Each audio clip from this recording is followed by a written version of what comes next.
Hello ನಮಸ್ಕಾರ ಸ್ನೇಹಿತರೆ.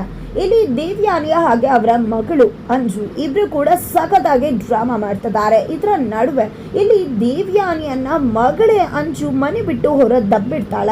ಏನಪ್ಪಾ ಇದು ಟ್ವಿಸ್ಟ್? ಹಾಗಿದ್ರೆ ಇಲ್ಲಿ ದೇವ್ಯಾನಿ ಜೊತೆ ಮಗಳು ಅಂಜು ಕೈ ಜೋಡಿಸಲ್ವಾ? ಏನಿದು ಅಮ್ಮ ಮಗಳ ನಾಟಕ, ಅಥವಾ ನಿಜಕ್ಕೂ ಅಂಜು ಅಮ್ಮನ ಜೊತೆ ಸೇರ್ಕೊಂಡು ನಾಟಕ ಮಾಡ್ತಾನೆ? ಇಲ್ಲಿ ಅಮ್ಮನ ಬೆನ್ನಿಗೆ ಚೂರಿ ಹಾಕೋ ಕೆಲಸಕ್ಕೆ ಮುಂದಾಗ್ಬಿಟ್ಲಾ? ಏನಾಯ್ತು, ಏನ್ ಕಥೆ? ಇದು ಎಲ್ಲವನ್ನ ಕೂಡ ತಿಳ್ಕೋಬೇಕು ಅಂದ್ರೆ ಈಗಲೇ ನಮ್ಮ ಈ ಚಾನಲ್ನ ಸಬ್ಸ್ಕ್ರೈಬ್ ಮಾಡಿ, ಹಾಗೆ ಒಂದು ವಿಡಿಯೋವನ್ನ ಪೂರ್ತಿಯಾಗಿ ನೋಡೋದನ್ನ ಯಾವುದೇ ಕಾರಣಕ್ಕೂ ಕೂಡ ಮರಿಬೇಡಿ. ಎಲ್ಲೇ ರಿಸೆಪ್ಷನ್ ಆಗತ್ತೆ, ದೇವ್ಯಾನಿ ಆಬ್ಸೆನ್ಸ್ ಅಲ್ಲಿ ರಿಸೆಪ್ಷನ್ ನಡೆಯುತ್ತೆ.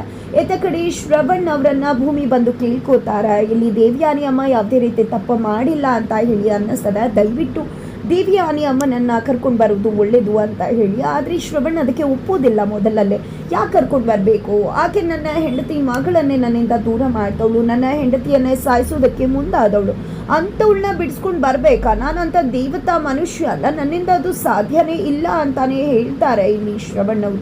ಆದರೆ ಇಲ್ಲಿ ಭೂಮಿ ಮಾತ್ರ ದಯವಿಟ್ಟು ಅಂತ ಹೇಳಿ ರಿಕ್ವೆಸ್ಟ್ ಮಾಡ್ಕೋತಾರೆ. ಬಟ್ ಆ ರಿಕ್ವೆಸ್ಟ್ಗೆ ಖಂಡಿತ ಇಲ್ಲಿ ಶ್ರವಣ್ ಅವರು ಯಾವುದೇ ರೀತಿಯ ಮನ್ನಣೆಯನ್ನು ಕೂಡ ಕೊಡುವುದಿಲ್ಲ. ಬಟ್ ಇದರ ನಡುವೆ ಇಲ್ಲಿ ಅಜಿತ್ ದೇವ್ಯಾನಿಯನ್ನ ಸಾಂತ್ವನ ಕೇಂದ್ರದಿಂದ ಬೆಳ್ಳಂಬೆಳಗ್ಗೆನೆ ಕರ್ಕೊಂಡು ಬರಬೇಕು, ಅವರನ್ನು ನ್ಯಾಯಾಧೀಶರ ಹತ್ರ ಕರ್ಕೊಂಡು ಹೋಗಬೇಕು, ಅವ್ರಿಗೆ ನ್ಯಾಯಾಂಗ ಬಂಧನಕ್ಕೆ ಕೊಡಬಹುದು ಅನ್ಸುತ್ತೆ, ಜುಡಿಷರಿ ಕಸ್ಟಡಿಗೆ ಹೋಗ್ಬೋದು ಅನ್ಸುತ್ತೆ ಅಂತ ಮಾತಾಡ್ತಾರೆ. ಅಷ್ಟರಲ್ಲಿ ಭೂಮಿ ಅಲ್ಲಿಗೆ ಬರ್ತಾಳೆ. ಭೂಮಿ ಅಲ್ಲಿಗೆ ಬಂದಿದೆ ಒಂದು ಕ್ಷಣಕ್ಕೂ ಕೂಡ ಅಜಿತ್ ಮುಖ ನೋಡಿ ಮಾತಾಡೋಕೆ ಮುಂದಾಗೋದಿಲ್ಲ. ಆಕೆ ಚಾಪೆ ಹಾಸ್ಕೊಂಡು ಮಲ್ಕೋತಿರ್ತಾಳೆ. ಇದನ್ನು ನೋಡಿದಂಥ ಅಜಿತ್ಗೆ ಇವಳು ಏನೋ ಮುಚ್ಚಿರ್ತದಾಳೆ ಅಂತ ಅನ್ನಿಸ್ತದ. ಅದಕ್ಕೆ ಈ ರೀತಿ ನಡ್ಕೋತಿದ್ದಾಳೆ ಅಂತ ಅನ್ಸದೆ. ಈ ತೊಪ್ಪೆ ಏನು ಮಾಡ್ತಿದ್ಯಾ? ನನ್ನ ಹತ್ರ ಏನಾದರೂ ವಿಷಯ ಮುಚ್ಚಿರ್ತಿದ್ಯಾ ನೀನು ಅಂತ ಕೇಳ್ತಾರೆ. ಇಲ್ಲಪ್ಪ, ನಾನೇ ವಿಷಯ ಮುಚ್ಚಿರ್ಲಿ, ಆ ರೀತಿ ಏನಿಲ್ಲಪ್ಪ ಅಂತ ಹೇಳಿ ಮಲ್ಕೊಳ್ಳೋ ಹಾಗೆ ನಾಟಕ ಮಾಡ್ತಾರೆ. ಭೂಮಿ ಮನಸ್ಸಲ್ಲಿ ಅನ್ಕೋತಾರೆ, ಅಬ್ಬಬ್ಬಾ ಇವ್ರಿಗೆ ನನ್ನ ಮೇಲೆ ಅನುಮಾನ ಬಂದಿದೆ, ಈಗೇನಾದರೂ ಇವರು ನನ್ನನ್ನು ಪ್ರಶ್ನೆ ಮಾಡಿಬಿಟ್ರೆ ಆಮೇಲೆ ನಾನು ಸತ್ಯ ಹೇಳ್ಬಿಡ್ಬೇಕಾಗುತ್ತೆ ದೇವ್ಯಾನಿ ಅಮ್ಮನನ್ನು ಬಿಡಿಸಿ ಅಂತ ಶ್ರವಣಪ್ಪನ ಹತ್ರ ನಾನು ಕೇಳ್ಕೊಂಡೆ ಅಂತ. ಯಾವುದೇ ಕಾರಣಕ್ಕೂ ಈ ವಿಷಯ ಅವ್ರಿಗೆ ಗೊತ್ತಾಗಲೇಬಾರ್ದು ಅಂದ್ಕೊಂಡಿದ್ದೆ. ಫುಟ್ ಅಂತ ಮಲ್ಕೊಂಡೇ ಬಿಡ್ತಾಳೆ ಭೂಮಿ.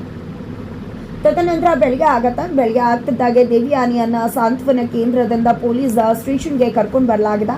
ನಂತರ ಕಾನ್ಸ್ಟೇಬಲ್ಸ್ ಓಪನ್ ಮಾಡಿದೆ, ದಯವಿಟ್ಟು ಬನ್ನಿ ಮೇಡಮ್, ನಿಮ್ಮನ್ನು ಕೋರ್ಟ್ಗೆ ಕರ್ಕೊಂಡು ಹೋಗಬೇಕಾಗಿದೆ ಅಂತ ಕರೆಸ್ಕೋತಾರೆ. ಅಷ್ಟರಲ್ಲಿ ಅಜಿತ್ ಕೂಡ ಅಲ್ಲಿಗೆ ಬರ್ತಾರೆ.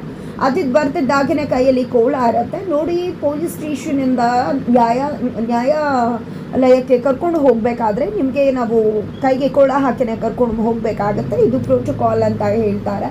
ಈ ಕಡೆ ಇಲ್ಲಿ ಯಾವುದೇ ರೀತಿ ಸಂಬಂಧಗಳು ಬರುವುದಿಲ್ಲ, ಅದು ಯಾವುದೇ ಸಂಬಂಧ ಆಗಿದ್ರು ನಾವು ಪ್ರೋಟೋಕಾಲನ್ನು ಫಾಲೋ ಮಾಡಬೇಕಾಗತ್ತೆ ಅಂತ ಹೇಳಿದೆ. ಇಲ್ಲಿ ಲೇಡಿ ಕಾನ್ಸ್ಟೇಬಲ್ ಮುಖಾಂತರ ಕೈಗೆ ಕೋಳುವನ್ನು ಹಾಕಿಸ್ತಾರೆ. ದೇವ್ಯಾನಿಗೆ ಯಾವುದನ್ನು ಕೂಡ ಸಹಿಸ್ಕೊಳಕ್ಕಾಗ್ತಿಲ್ಲ. ಫೈನಲಿ ದೇವ್ಯಾನಿಯನ್ನ ಕರ್ಕೊಂಡು ಅಜಿತ್ ಕೋರ್ಟ್ಗೆ ಹೋಗೋ ಸಂದರ್ಭದಲ್ಲಿ ಅಲ್ಲಿಗೆ ಶ್ರವಣ್ ಮತ್ತು ನಚ್ಚಿ ಇಬ್ರು ಕೂಡ ಎಂಟ್ರಿ ಕೊಡ್ತಾರೆ.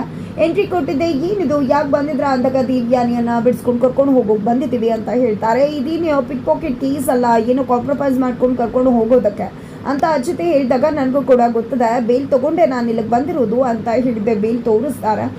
ಏನಿದು, ನಿಮ್ಮ ಹೆಂಡತಿಗೇನೆ ಇವ್ರು ತೊಂದರೆ ಮಾಡಿರೋದು, ನಿಮ್ಮ ಹೆಂಡತಿ ಕಥೆಯನ್ನೇ ಮುಗಿಸೋದಕ್ಕೆ ಹೋಗಿದ್ದು, ನೀವೇ ಇವ್ರಿಗೆ ಬೇಲ್ ಕೊಡ್ತಿದ್ದಾರಾ? ನಿಜಕ್ಕೂ ನನಗೇನು ಹೇಳಬೇಕು ಅಂತಲೇ ಗೊತ್ತಾಗ್ತಿಲ್ಲ ಅಂತ ಜೊತೆ ಹೇಳ್ತಾರೆ. ಇಲ್ಲಿ ನಾನು ನಿಮ್ಮ ಜೊತೆ ವಾದ ಮಾಡೋದಕ್ಕೆ ಬಂದಿಲ್ಲ, ಇಲ್ಲಿ ಲಾಯರ್ ಆಗಿ ನನ್ನ ಕಕ್ಷಿದಾರರ ಪರವಾಗಿ ಬೇಲ್ ತೊಗೊಂಡು ಬಂದಿದ್ದೀನಿ, ಅವರನ್ನು ನಾನು ಕರ್ಕೊಂಡು ಹೋಗಬೇಕು, ಅವರನ್ನು ಬಿಡಿ ಅಂತ ಹೇಳ್ತಾರೆ ಶ್ರವಣ್. ನನಗೂ ಕೂಡ ಕೆಲವೊಂದು ರೂಲ್ಸ್ನ ಫಾಲೋ ಮಾಡೋದಿದೆ, ಪ್ರೊಸೀಜರ್ ಎಲ್ಲ ಆದ ನಂತರ ನಾನು ಕಳಿಸ್ಕೊಡ್ತೀನಿ, ಒಳಗಡೆ ಬನ್ನಿ ಅಂತ ಹೇಳ್ತಾರೆ. ಬನ್ನಿ, ಎಲ್ಲರೂ ಕೂಡ ದೇವ್ಯಾನಿ ಬರ್ತಾರೆ ಅಂತಲೇ ವೆಯ್ಟ್ ಮಾಡ್ತಿರ್ತಾರೆ. ಅಷ್ಟರಲ್ಲಿ ಅಲ್ಲಿಗೆ ಶ್ರವಣ್ ಬರ್ತಾರೆ. ಶ್ರವಣ್ ಬರ್ತಿದ್ದಾಗೆ ದೇವ್ಯಾನಿ ಕೂಡ ಬರ್ತಾರೆ. ದೇವ್ಯಾನಿಯನ್ನು ನೋಡ್ತಿದ್ದಾಗೆ ಎಲ್ರಿಗೂ ಕೂಡ ಒಂದು ರೀತಿಯ ಶಾಕ್, ಒಂದು ರೀತಿಯ ಖುಷಿ ಎರಡೂ ಕೂಡ ಆಗ್ತದೆ. ಅತ್ತೆ ಹತ್ರ ಬರ್ತಾರೆ. ಅತ್ತೆ ನಿಜವಾಗ್ಲೂ ಕೂಡ ನಂಗೆ ತುಂಬ ಖುಷಿ ಆಗ್ತದೆ, ನನ್ನ ಮೇಲೆ ಇಂಥ ಆಪಾದನೆ ಬಂದು ಅಜಿತ್ ಕರ್ಕೊಂಡು ಹೋದರೂ ಕೂಡ ನನ್ನ ಮಗಳನ್ನು ನಿಮ್ಮ ಸೊಸೆ ಮಾಡಿಕೊಂಡ್ರಿ, ನಿಮ್ಮ ಮನೆ ಸೊಸೆ ಮಾಡಿಕೊಂಡು ಮದುವೆಯನ್ನು ಮಾಡಿಸಿದ್ರಲ್ವಾ, ನಾನು ನಿಜಕ್ಕೂ ಅವತ್ತು ನನ್ನ ಗಂಡ ಸತ್ತ ನಂತರ ಅಪ್ಪನ ಮನೆಗೆ ಹೋಗದೆ ಈ ಮನೇಲೇ ಇದ್ನಲ್ವಾ, ನಿಜಕ್ಕೂ ಇವಾಗ ನನಗೊಂದು ರೀತಿ ತೃಪ್ತಿ ಅನ್ನಿಸ್ತದೆ ಅಂತ ಹೇಳ್ತಾರೆ. ನಂತರ ಇಲ್ಲಿ ಅಜಿತ್ ತಂದೆ ಹತ್ರ ಬಂದಿದೆ. ರಮಣ, ನಿಜಕ್ಕೂ ಖುಷಿ ಆಗತ್ತೆ, ನನ್ನ ಮೇಲೆ ಇಂಥ ಆಪಾದನೆ ಬಂದರೂ ಕೂಡ ನೀವು ನಿಮ್ಮ ಮಗನಿಗೆ ನನ್ನ ಮಗಳನ್ನು ತಂದ್ಕೊಂಡು ನನ್ನ ಮಗಳ ಬದುಕನ್ನು ಕಟ್ಕೊಟ್ರಿ ಅಂತ ಹೇಳ್ತಾರೆ. ತದನಂತರ ಇಲ್ಲಿ ಭೂಮಿ ಅಮ್ಮನನ್ನು ನೋಡಿ ಅಪ್ಕೋತಾಳೆ. ನಿಜಕ್ಕೂ ಭೂಮಿ ಒಳ್ಳೆತನ ಅಂತಲೇ ಹೇಳ್ಬೋದು. ತದನಂತರ ಅಲ್ಲಿಗೆ ಶ್ರವಣ್ ಬರ್ತಾರೆ. ಶ್ರವಣ್ ಬರ್ತಿದ್ದಾಗೇ ಈ ಕಡೆ ದೇವ್ಯಾನಿಯನ್ನು ತರಾಟೆಗೆ ತಗೋತಾರೆ. ನೋಡು ದೇವ್ಯಾನಿ, ಅವತ್ತು ನನ್ನ ತಮ್ಮ ಮೆಡಿಕಲ್ ವಿಷಯದಲ್ಲಿ ಸಿಕ್ಕಾಕೊಂಡು ತನ್ನನ್ನು ತಾನು ಸಾಯಿಸ್ಕೊಂಡ್ಬಿಟ್ಟ. ಅದರಿಂದಾಗಿ ನಮ್ಮ ಮರ್ಯಾದೆ ಹೋಯಿತು, ಜನಗಳೆಲ್ಲ ಚೀತು ಅಂತ ತುಂಬಾ ಮಾತಾಡಿದ್ರು. ಆದರೆ ಇವತ್ತು ಕೂಡ ನನ್ನ ಮನೆ ಮರ್ಯಾದೆ ಹೋಗಬಾರ್ದು ಅನ್ನೋ ಒಂದೇ ಕಾರಣಕ್ಕೆ ನಾನು ನಿನ್ನನ್ನು ಬಿಡಿಸ್ಕೊಂಡು ಕರ್ಕೊಂಡು ಬಂದಿದ್ದೀನಿ. ನಿನ್ನ ನಾಟಕ ಎಲ್ಲರ ಹತ್ರ ನಡಿಬಹುದು, ಆದರೆ ನಿನ್ನ ನಾಟಕವನ್ನು ನನ್ನ ಹತ್ರ ಆಡೋದಕ್ಕೆ ಬರಬೇಡ ಅಂತ ಹೇಳಿ ಶ್ರವಣ್ ತಾಕೀತು ಮಾಡ್ತಾರೆ ದೇವ್ಯಾನಿಗೆ. ತದನಂತರ ನನ್ನ ಶಾರದ ಹತ್ರ ಸುಳಿದ್ರು ಕೂಡ ಪರಿಣಾಮ ಸರಿ ಇರುವುದಿಲ್ಲ ಅಂತ ಹೇಳಿದ್ದೆ ಅಲ್ಲಿಂದ ಹೊರಟು ಬಿಡ್ತಾರೆ. ಅಷ್ಟರಲ್ಲಿ ಅಲ್ಲಿಗೆ ಮಗಳು ಕೂಡ ಬರ್ತಾಳೆ. ಮಗಳು ಅಂಜು ಅಂತ ಹೇಳಿ ಹೋದಾಗ ಅಂಜು ಮಾತನಾಡೋದಿಲ್ಲ, ನಚ್ಚಿ ತಲೆ ಹೊತ್ತಿದೆ, ಟ್ಯಾಬ್ಲೆಟ್ ಕೊಡು ಅಂತ ಹೇಳಿ ಕೇಳ್ಕೊತಾಳೆ. ಟ್ಯಾಬ್ಲೆಟ್ ತಗೋತಾಳೆ, ಅಮ್ಮನನ್ನು ಗುರಾಯಿಸ್ತಾಳೆ, ಅಲ್ಲಿಂದ ಹೋಗ್ಬಿಡ್ತಾಳೆ. ಈ ಕಡೆ ನೋಡಿದ್ಯಾ ಭೂಮಿ, ಯಾರು ಕೂಡ ನನ್ನ ಜೊತೆ ಸರಿಯಾಗಿ ಮಾತಾಡ್ತಿಲ್ಲ, ಎಲ್ಲರೂ ಕೂಡ ನನ್ನನ್ನು ದೂರ ಇಡ್ತಿದ್ದಾರೆ, ದಯವಿಟ್ಟು ನೀನಂತೂ ನನ್ನನ್ನು ದೂರ ಇಡಬೇಡ ಅಂತ ರಿಕ್ವೆಸ್ಟ್ ಮಾಡ್ಕೋತಾರೆ. ಇಲ್ಲಮ್ಮ, ನಾನು ಯಾವತ್ತೂ ಕೂಡ ನಿಮ್ಮನ್ನು ಬಿಟ್ಕೊಡುವುದಿಲ್ಲ ಅಂತ ಹೇಳಿ ಭೂಮಿ ದೇವ್ಯಾನಿಯನ್ನು ಅಪ್ಕೊಂಡು ಕಣ್ಣೀರು ಹಾಕ್ತಾರೆ. ನಂತರ ಇಲ್ಲಿ ಅಂಜು ರೂಮಲ್ಲಿ ತುಂಬ ಸಿಟ್ಟು ಮಾಡಿಕೊಂಡು ಕೂತಿರ್ತಾಳೆ. ಅಲ್ಲಿಗೆ ದೇವ್ಯಾನಿ ಬರ್ತಾರೆ, ಡೋರ್ ಕ್ಲೋಸ್ ಮಾಡ್ತಾರೆ. ನಾನು ಏನು ಮಾಡಿಲ್ಲ ಅಂಜು ಅನ್ಬೇಕಾದ್ರೆ, ಏನು ಮಾಡಿಲ್ವಾ ನೀನು, ನಿಜಕ್ಕೂ ಏನು ಮಾಡಿಲ್ವಾ ನೀನು ಅಂದಾಗ, ಇಲ್ಲ ಅಂಜು ನಾನು ಏನು ಮಾಡಿಲ್ವ ಅಂತ ದೇವ್ಯಾನಿ ಹೇಳಬೇಕಾದ್ರೆ, ನನ್ನಮ್ಮ ಏನೂ ಮಾಡಿರೋದಿಲ್ಲ, ಮಾಡಿದ್ರೆ ಅದಕ್ಕೆ ಸಾಕ್ಷಿ ಕೂಡ ಉಳಿಸೋದಿಲ್ಲ ಅಂತ ಹೇಳಿದ್ದೆ. ಇಬ್ರು ಕೀಕಿ ಹಾಕಿ ನಗೋಕೆ ಶುರು ಮಾಡ್ತಾರೆ. ಬಿಕಾಸ್ ಇದೆಲ್ಲವೂ ಕೂಡ ಅಂಜು ಮತ್ತು ದೇವ್ಯಾನಿ ಪ್ಲಾನ್ ಆಗಿತ್ತು. ಇಲ್ಲಿ ಅಂಜು ತುಂಬ ಚೆನ್ನಾಗಿ ಡ್ರಾಮಾ ಮಾಡಿದ್ಲು, ಯಾವುದು ಕೂಡ ನಿಜ ಅಲ್ಲ, ಆಕೆ ಕೂಡ ಅಮ್ಮನ ಅಪರಾವತಾರ ಅಂತಾನೆ ಹೇಳ್ಬೋದು. ಫೈನಲಿ ಇಲ್ಲಿ ದೇವ್ಯಾನಿ ಕೊನೆಗೂ ನಮ್ಮ ಪ್ಲಾನ್ ವರ್ಕೌಟ್ ಆಯಿತು ಅಂತ ಹೇಳಿ ಖುಷಿ ಪಡ್ತಿದ್ದಾರೆ. ತದನಂತರ ಫ್ಲ್ಯಾಶ್ ಬ್ಯಾಕನ್ನು ತೋರಿಸಲಾಗತ್ತೆ.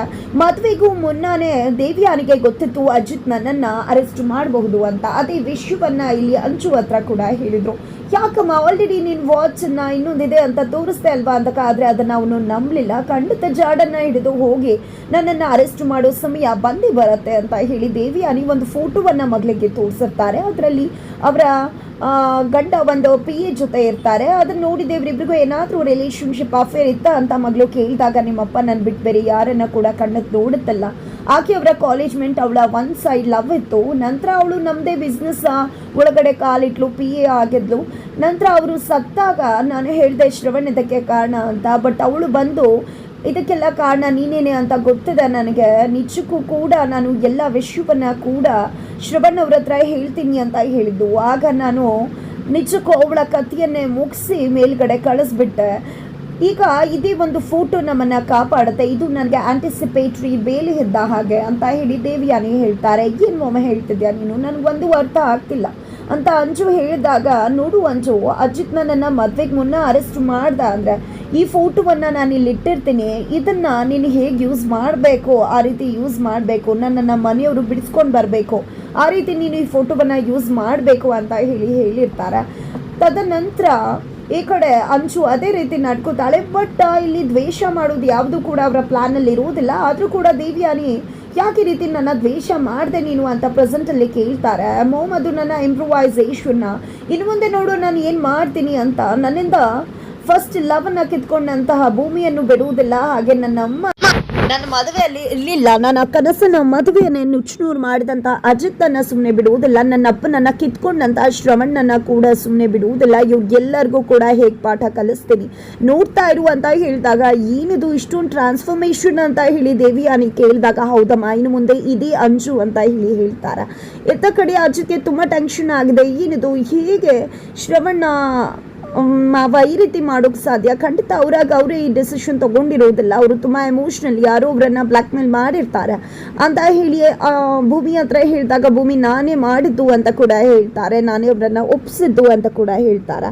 ಹಾಗಾದರೆ ಈ ವಿಷಯವನ್ನು ಕೇಳಿದಂಥ ಅಜಿತ್ ಹೇಗೆ ರಿಯಾಕ್ಟ್ ಮಾಡಬಹುದು ಭೂಮಿ ಜೊತೆ, ಏನಾಗತ್ತೆ, ಇದು ಎಲ್ಲವನ್ನ ಕೂಡ ತಿಳ್ಕೋಬೇಕು ಅಂದರೆ ಮುಂದಿನ ವಿಡಿಯೋಗೆ ವೇಟ್ ಮಾಡೋದನ್ನು ಮರಿಬೇಡಿ.